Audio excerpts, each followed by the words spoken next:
It's the 15th anniversary of the terrible terrorist attacks in the US and at the Twin Towers and the Pentagon. Where were you at that time?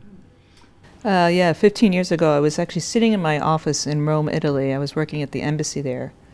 And a colleague of mine had been watching CNN and came running down the hallway and said, "There's been a plane hit the Twin Towers in New York." So we all turned on CNN and we all saw the first plane hit, and then we watched the second plane hit.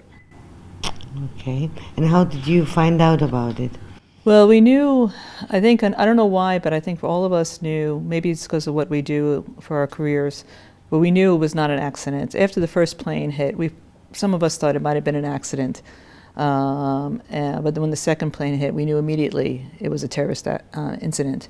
And of course, none of us knew what that really meant. And I think none of us knew, across the world, none of us knew what that moment meant to all of us. But it was incredibly shocking. And as I am a New Yorker myself and grew up in the city and in the suburbs, I couldn't believe the scenes that I was watching as we were watching the film and the images of people jumping from the windows and running down the streets, and then the buildings when they actually collapsed. I think all of us were in a state of absolute disbelief.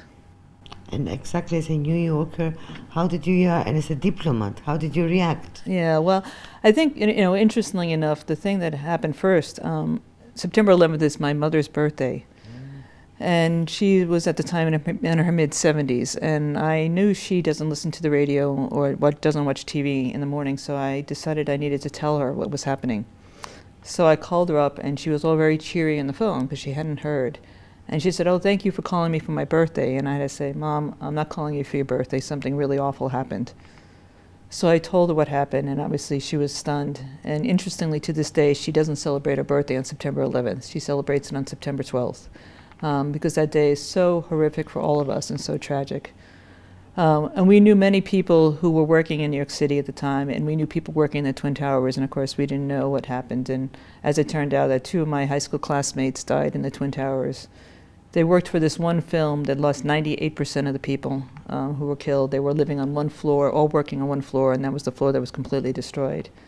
And I knew their families, and so for this day, whenever I see an image, I can't forget that particular day and how I felt, and also the real concern and fear that we all had, and also not knowing what happened. So it was for me a really transformational day. I think it was a transformational day for many people in the United States, and I think I think we lost our innocence that day. Okay, what do you think needs to be done to combat terrorism?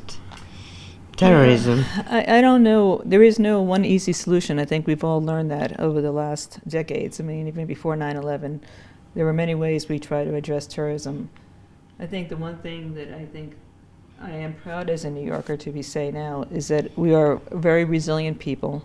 And I think, the Parisians who have faced the attacks recently and across the world, the one thing that is really important is to be resilient, not to give in to fear, to go on and live life, but also to remember all those people who lost their lives.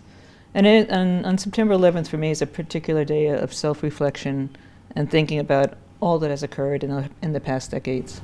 Mm-hmm.